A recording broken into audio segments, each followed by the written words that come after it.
Eli 5. If atoms are made of and separated by an incredible amount of empty space, why isn't everything going through everything?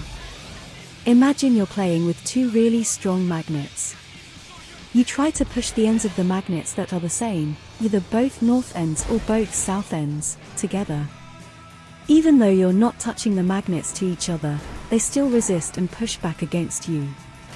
That's because there's a magnetic force field around them that you can't see but can feel. Atoms, the tiny particles that make up everything around us, behave kind of like these magnets. Each atom is made up of even smaller particles: protons, neutrons, and electrons. The protons and neutrons hang out in the center, or nucleus, of the atom, and the electrons whiz around them in something like a cloud.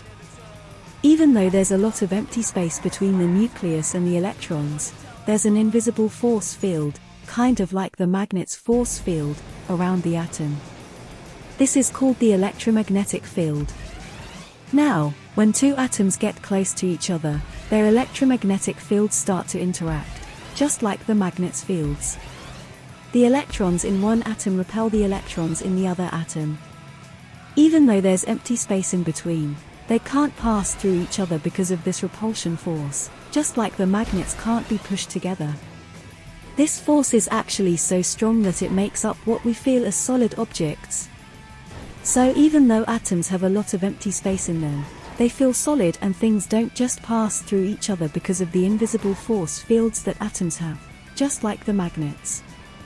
Pretty cool, huh?